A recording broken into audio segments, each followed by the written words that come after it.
안녕하세요. 테슬라 주주 여러분. 오늘은 11월 3일 월요일입니다. 정말 상상 속에만 있던 그야말로 미래공상과학 영화에서나 보던 이야기가 현실로 다가왔는데, 일론 머스크가 드디어 하늘을 나는 자동차 플라잉카에 대해서 구체적으로 언급을 했습니다. 심지어 25년 말 전에는 플라잉카를 소개할 수도 있을 것이다 라고 밝혔습니다. 이 소식은 조 로건 팟캐스트를 통해서 공개가 되었는데요. 물론 오랫동안 미뤄졌던 2세대 테슬라 로드스터 역시 거의 준비가 끝났다라는 소식도 함께 전했습니다. 일론 머스크는 왜 갑자기 플라잉카를 언급했을까요? 그는 팟캐스트에 나와서 과거 페이팔을 함께 창업했던 동료이자 현 트럼프의 행정부의 마쿠 실력자로 알려진 피터 틸의 말을 인용을 했습니다. 피터 틸은 우리가 꿈꾸고 있는 미래에는 당연히 하늘을 나는 자동차가 포함되어야 한다는 말을 자주 했는데, 사실 피터 틸은 현재 미국 정치 지형, 특히 트럼프 행정부의 철학적 기반을 제공한 인물로 평가를 받고 있습니다. 그의 생각은 현 부통령 후보인 제이디 반스에게도 큰 영향을 미쳤죠. 그런 그가 플라잉카를 미래의 핵심으로 본 것입니다. 일론 머스크는 이 아이디어를 받아서 테슬라가 그것을 현실로 만드는 데 이제 아주 가까이 와 있을지도 모른다라고 화답을 했습니다. 이게 단순한 농담이 아닌 이유가 머스크가 스페이스 X를 이끌고 있기 때문입니다. 이미 우주선과 로켓을 쏘아 올리는 기술을 가진 그에게 자동차를 날게 하는 것은 전혀 다른 차원의 이야기가 아니기 때문입니다. 기존 자동차 기업이 비행기를 만들려는 것이 아니라 로켓 회사가 자동차의 날개를 다는 격입니다. 이것이 스페이스 X의 기술력을 테슬라에 접목을 하면은 불가능한 일이 아니라는 것을 보여줍니다. 당장 FSD보다 우선순위는 아니겠지만 이것이 테슬라의 사업 영역을 땅을 넘어 하늘까지 확장될 수 있음을 보여주는 엄청난 신호탄이기 때문입니다. 그렇기 때문에 테슬라는 무조건 장기 종목으로 가져가야 된다는 제 생각이 더욱 확고해지는데요. 하늘을 나는 만큼 머스크의 자신감을 보여주는 또 다른 소식이 있습니다.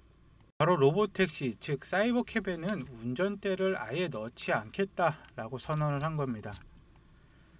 최근 테슬라의 이장인 로빈 데놈이 정부 규제가 강하면 강제를 한다면 핸들을 추가할 수 있다라고 한 발 물러서는 듯했지만, 머스크는 이번에 오린 팟캐스트에 나와서 우리는 사이버캡에 핸들을 넣을 계획이 없다라고 다시 한번 못을 박았습니다. 핸들이 없다는 것은 무엇을 의미할까요? 오직 자율주행으로만 움직이겠다는 뜻입니다. 이것이 테슬라가 FSD 기술의 완성이 얼마나 엄청난 자신감을 가지고 있는지 명백하게 보여주고 있는데, 일론 머스크는 사람들의 심리를 정확히 꿰뚫어 봤습니다.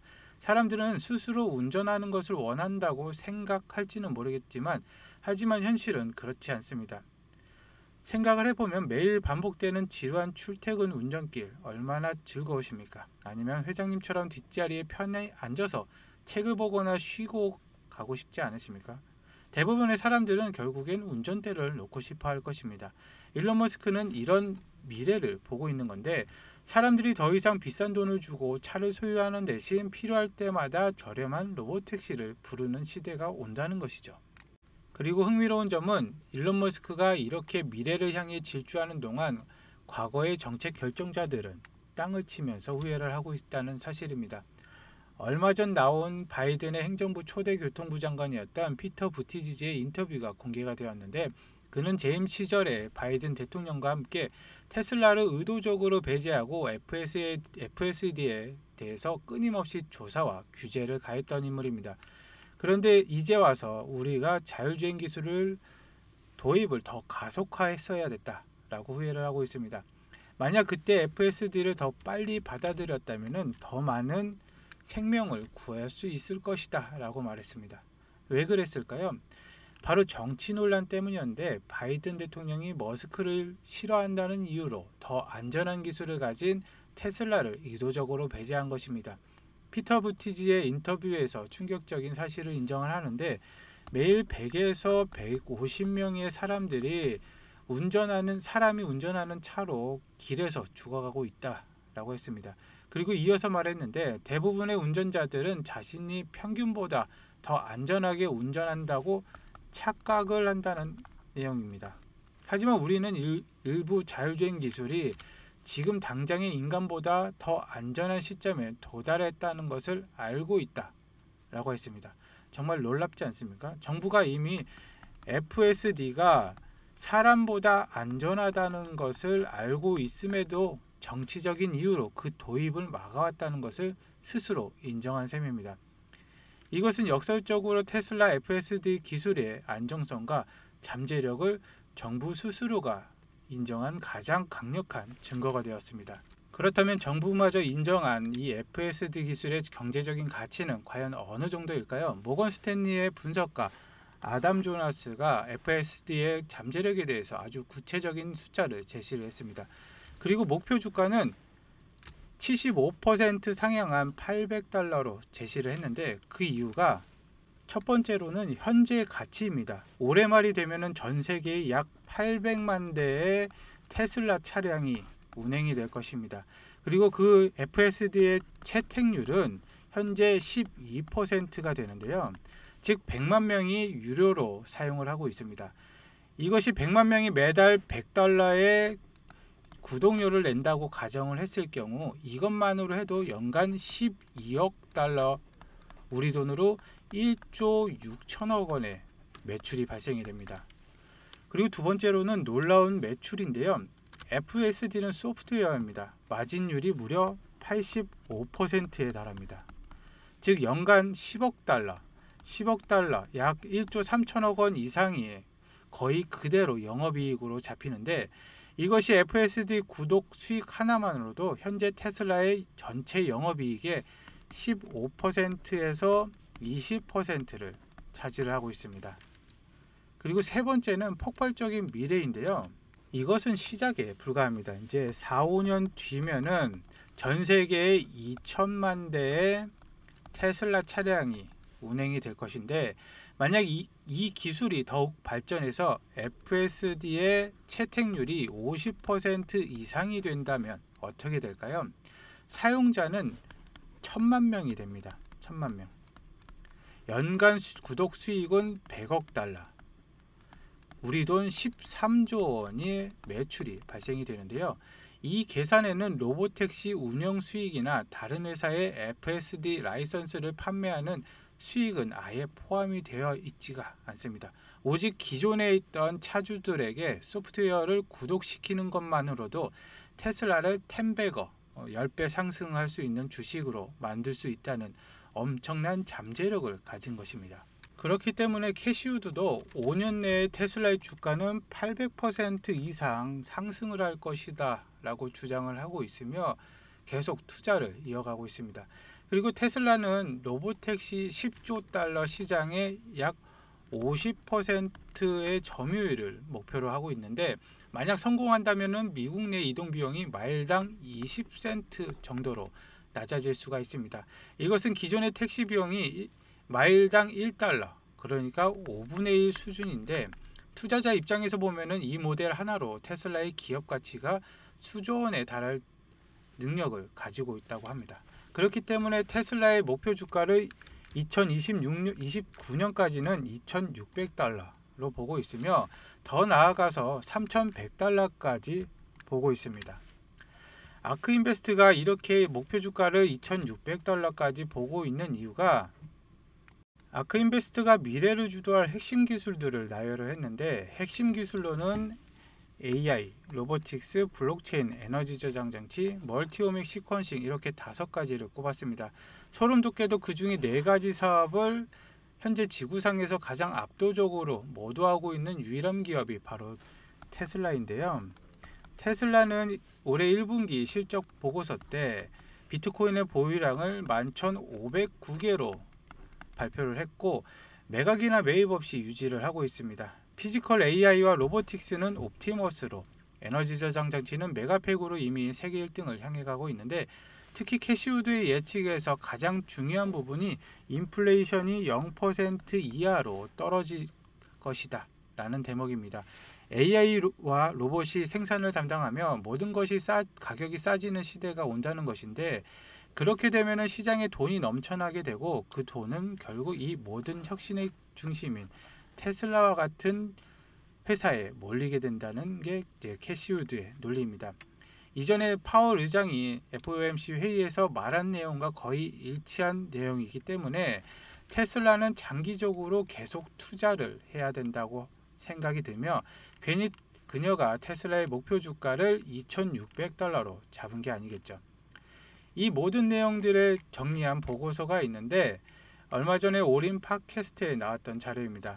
총 147페이지 분량인데 캐시우드는 올인 팟캐스트에 나와서 아까 설명드린 것처럼 핵심 기술로 AI, 로보틱스, 블록체인, 그리고 에너지 저장 장치, 멀티오믹 시퀀싱 5가지를 꼽았는데 이 내용들이 모두 이 자료에 포함이 되어 있습니다.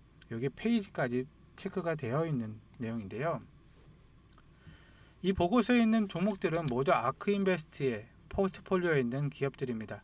테슬라의 기술력은 어떤지 주가의 방향성은 어떻게 될지 등 투자의 길잡이가 되어주는 내용들이 가득 차 있는데 이 보고서의 내용들은 제가 정리까지 해두었습니다. 여러 페이지로 정리를 해두었는데 한 번씩 완독하신다면 테슬라의 매수가 무조건 해야 된다, 기회이다 라는 느낌이 팍 오실 겁니다.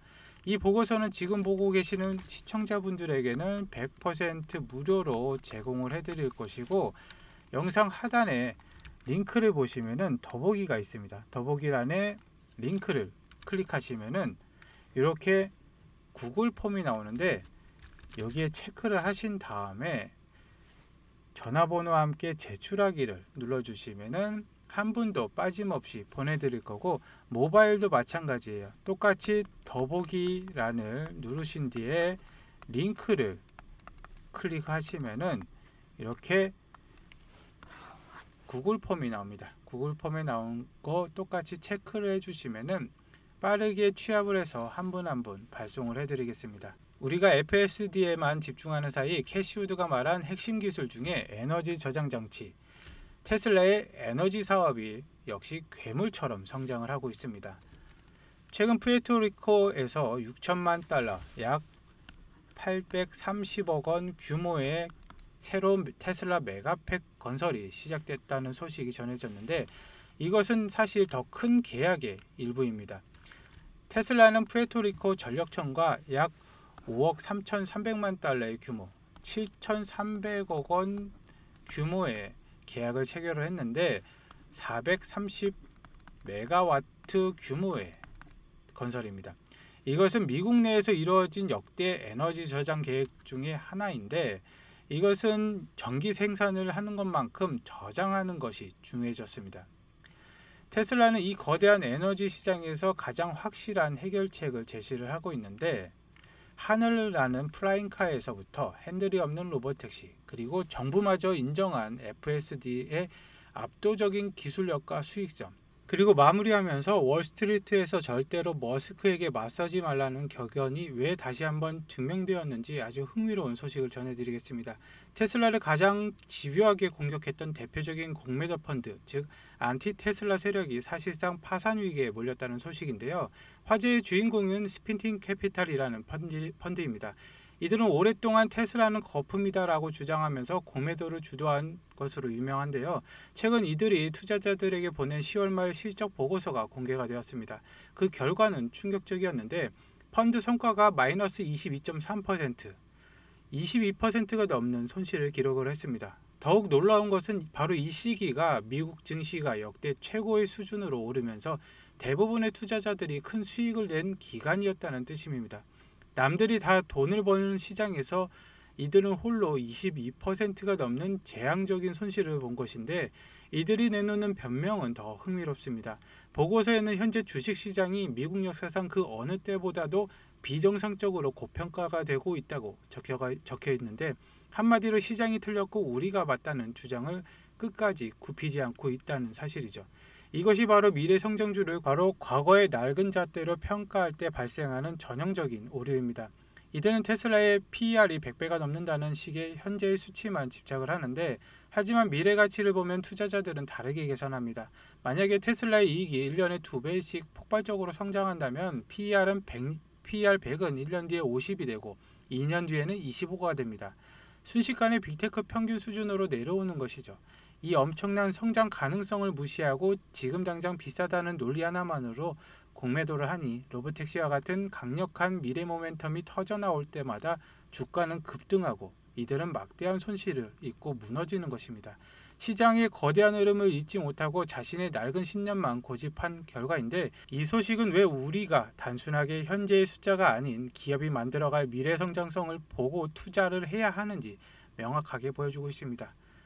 오늘 영상 끝까지 봐주셔서 감사드리고요. 다음에 뵙겠습니다. 감사합니다.